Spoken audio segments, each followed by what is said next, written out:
I had just finished a scene at the actor's studio, and there was 150 people, probably about as many as are here.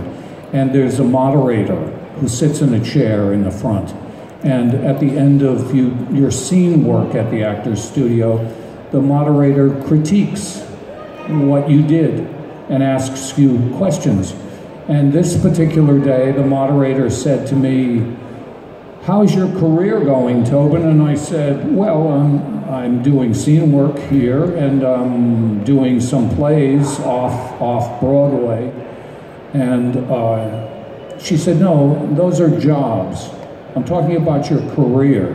Career is bigger than that." And I said, "Well, here I am. I'm still learning my craft." She said, "You know, Tobin, I think you ought to leave New York, go to Hollywood, and play bad guys." And I had just done this scene about Thomas Jefferson, where he had written a love letter to this woman that was a dialogue between his head and his heart about her. And it was a very sensitive scene, and I thought, well, she's telling me I just did this scene, this very sensitive scene, and she's telling me to go to Hollywood and play bad guys. And it's like, that makes, I don't get that, because I always thought I was going to play sweet, sensitive, romantic people.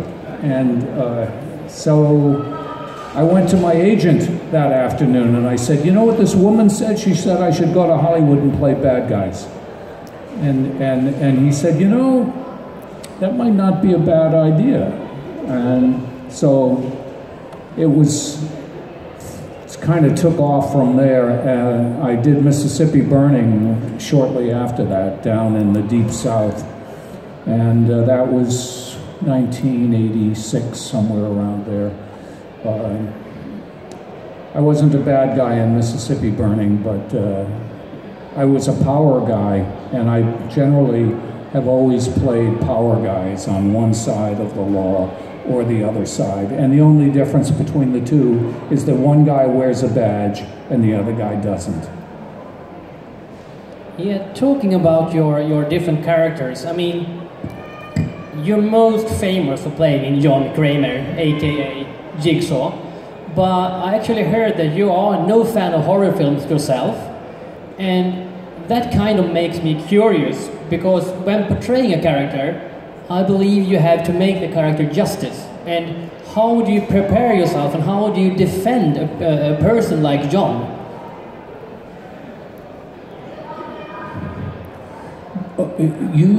An actor's job is to try to bring as much humanity to whatever character that you play. I would suggest a film called Executioner's Song, where Tommy Lee Jones plays a killer who, his name was Gary Gilmore, and it's a real guy who ultimately was executed. Gary Gilmore was executed in the state of Utah in the US. And Tommy Lee Jones plays Gary Gilmore in Executioner's Song.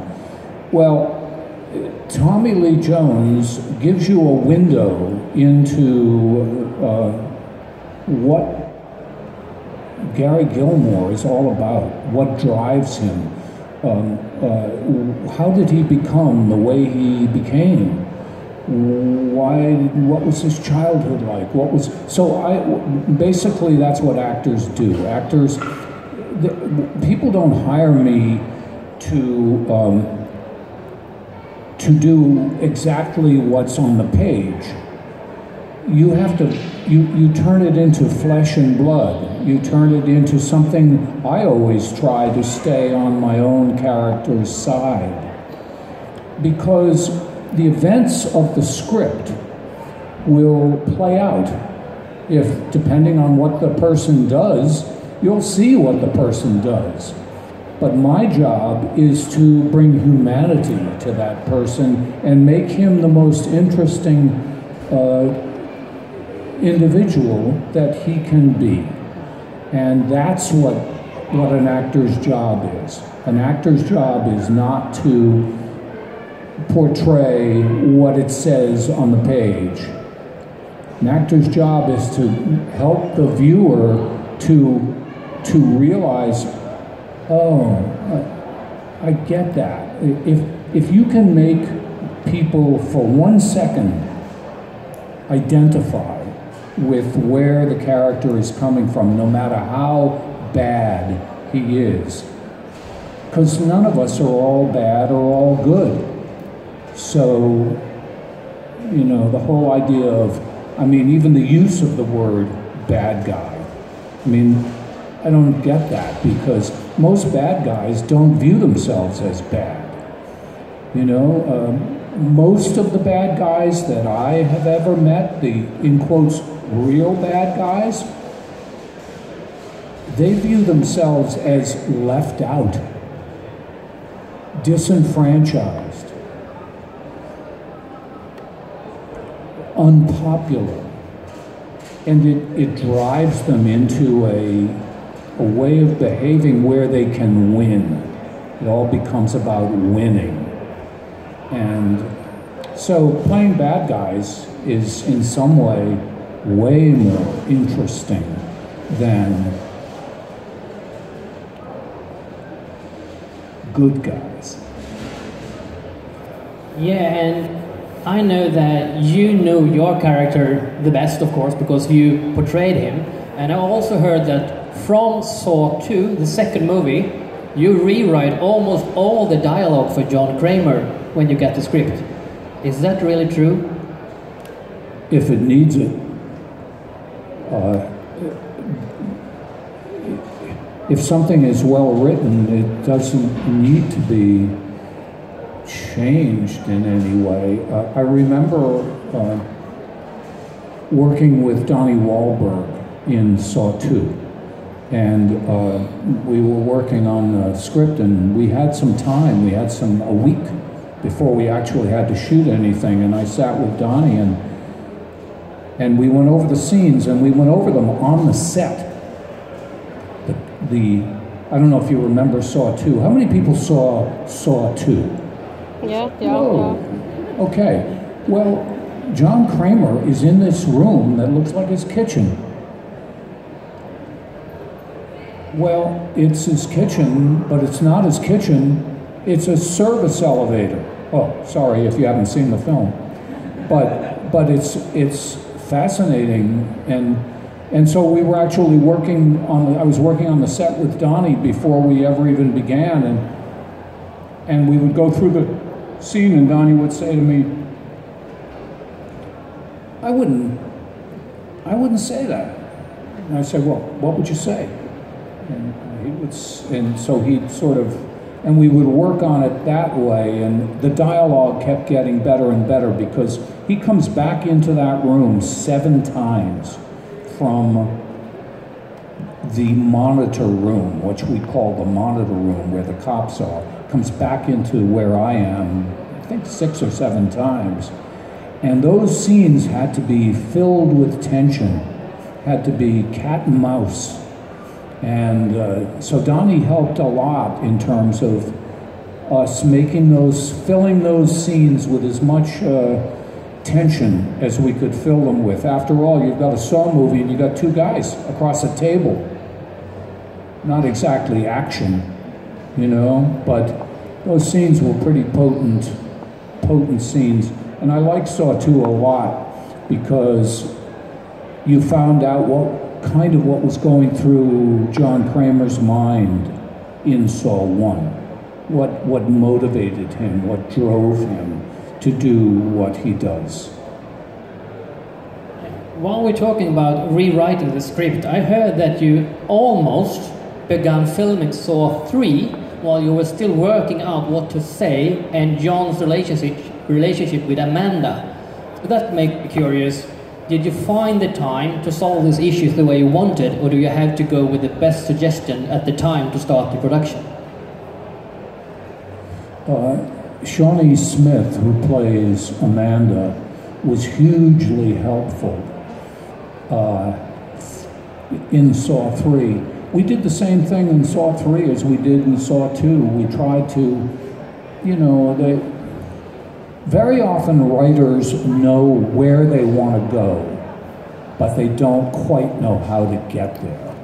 And dialogue is between people, how you create a strong relationship where you increase the stakes between the two people. Often that's one of the things that actors can do well. So they can take a script that a writer gives them and they can say, I know what you want to do here, but I think we can get there better. And so then the actors start to work on the scene and on the dialogue and the material, and it can get better and better and better. It's what improvisation is all about. It's following your instincts. Yeah, we worked a lot on Saw 3, the same as we did on Saw 2. Same process. You know, you got one actor who says, yeah, I liked it all the way up to there, but then it seemed to go, and so we would improvise on the scene and try to get where the writer wanted us to go, but in a more interesting way that creates tension, or love, or whatever. You know, whatever the scene requires, whatever the texture that's needed. But generally tension. You want tension, and then as people watch a film, they want the tension to build, and then it releases, and then the story bumps, and you're ready to move on to another tension-filled situation, and so. Yeah, well, we're talking about the story.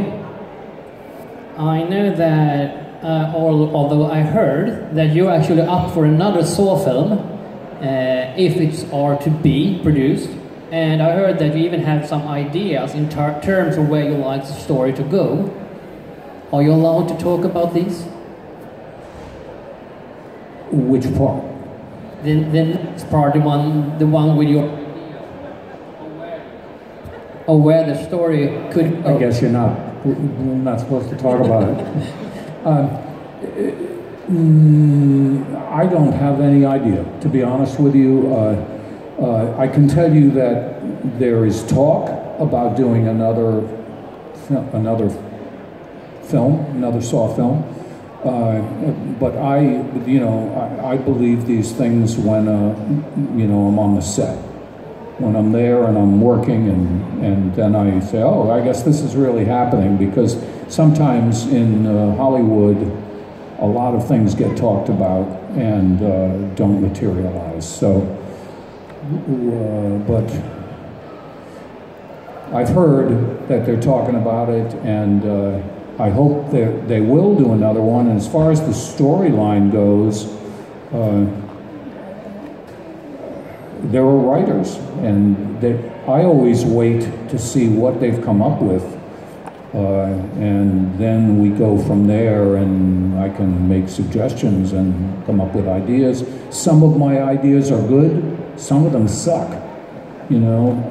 Some of my ideas get accepted, some of them don't.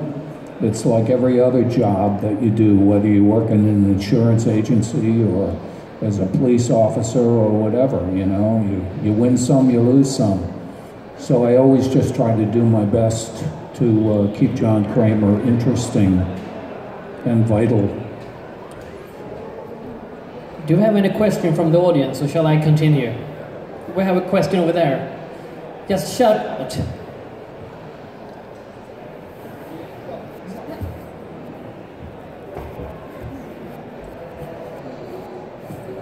Thank you. I was thinking, if you could choose to, when you started acting, if you could choose to make your career go in a more romantic or emotional way, instead of it focusing on being a bad guy, is that something you would prefer? Is it something I would what? Yeah, is there something you would prefer, or that you No. I don't view John Kramer as a bad guy. I don't think of him in those terms, to be honest with you. I really don't. And I've played as many different kinds of, I've played astronauts and cowboys and priests and you know, you name it. The first major role that I played in a film was in Mississippi Burning. I was an FBI agent. You know, so bad guys, good guys, if he's it's all in the writing. If the guy is interesting and has something to say, you know, I'm happy to play him. I feel,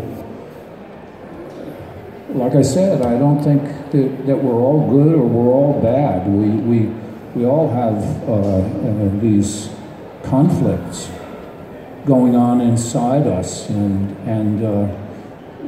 demons of sorts. So I don't really make that kind of distinction. I mean, you know, I played a guy on Seinfeld, you know, who was a really interesting guy when I was working with Kramer and Newman. You know, that's what actors do. You just become different people. And here's the most important thing.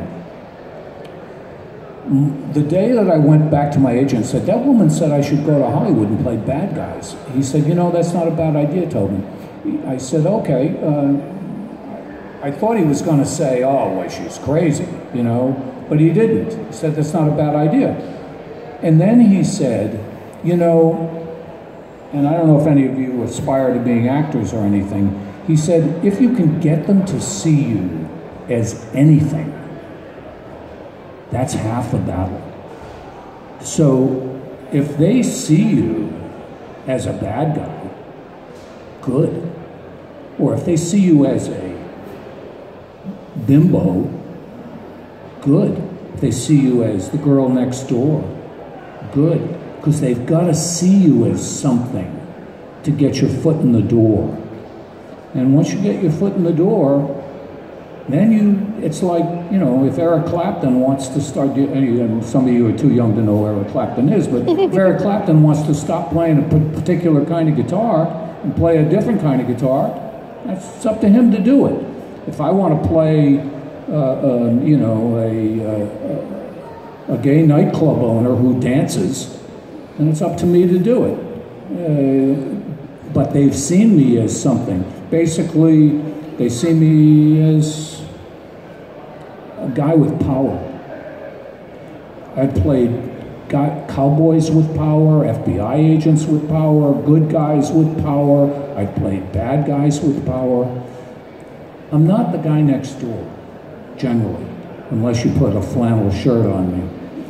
So, anyway, I don't even remember what the question was. But